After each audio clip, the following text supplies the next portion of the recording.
We have to think carefully about the possibility of a Vance presidency, because in Washington today, this is no longer an idle parlour game, but a live, if unspoken, contingency play, actually spoken.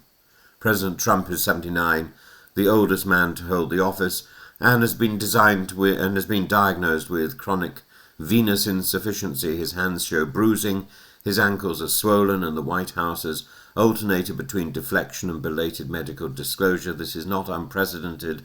Presidents from Wilson to Reagan had illnesses hidden or downplayed, yet the sheer visibility of Trump's condition combined with his age makes the question of succession unavoidable. And Vance, at 41, is among the youngest vice presidents in modern times.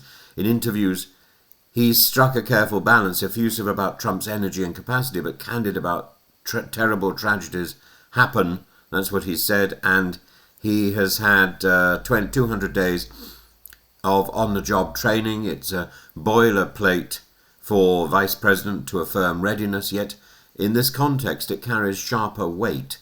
The constitutional mechanism is clear. The 25th Amendment makes the vice president the automatic successor in the event of death, resignation, or incapacity.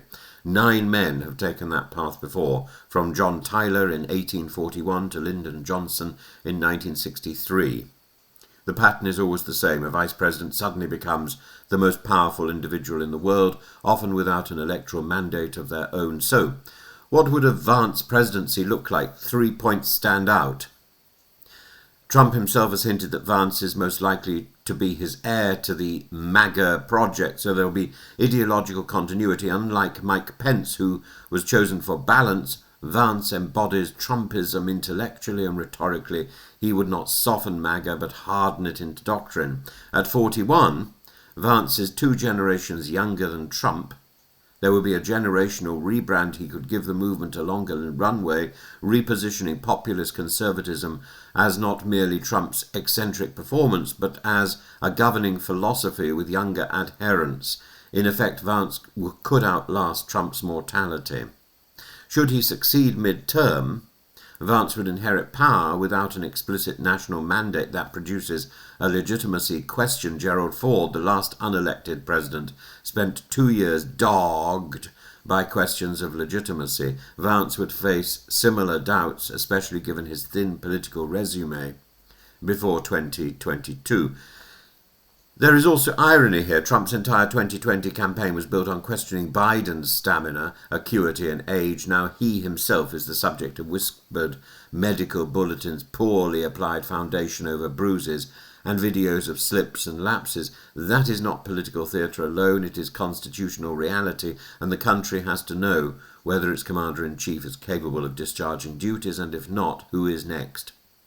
Vance has been mocked in the press. The Diet Coke button prank, the Greenland episode, even the absurd rumours about killing the Pope. Yet he is a calculating man with a Yale law pedigree and a shrewd instinct for the populist mood.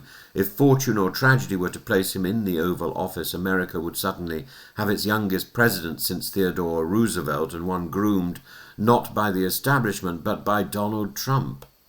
The real significance is this: the MAGA movement has already begun preparing for a Vance presidency, whether in 2028 or sooner, and Trump has named him the heir. The machine is pivoting.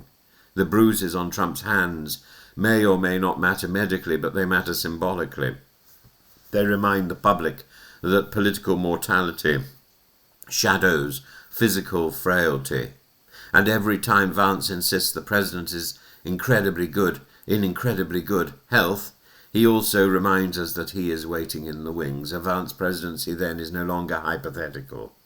It is the looming shadow of American politics.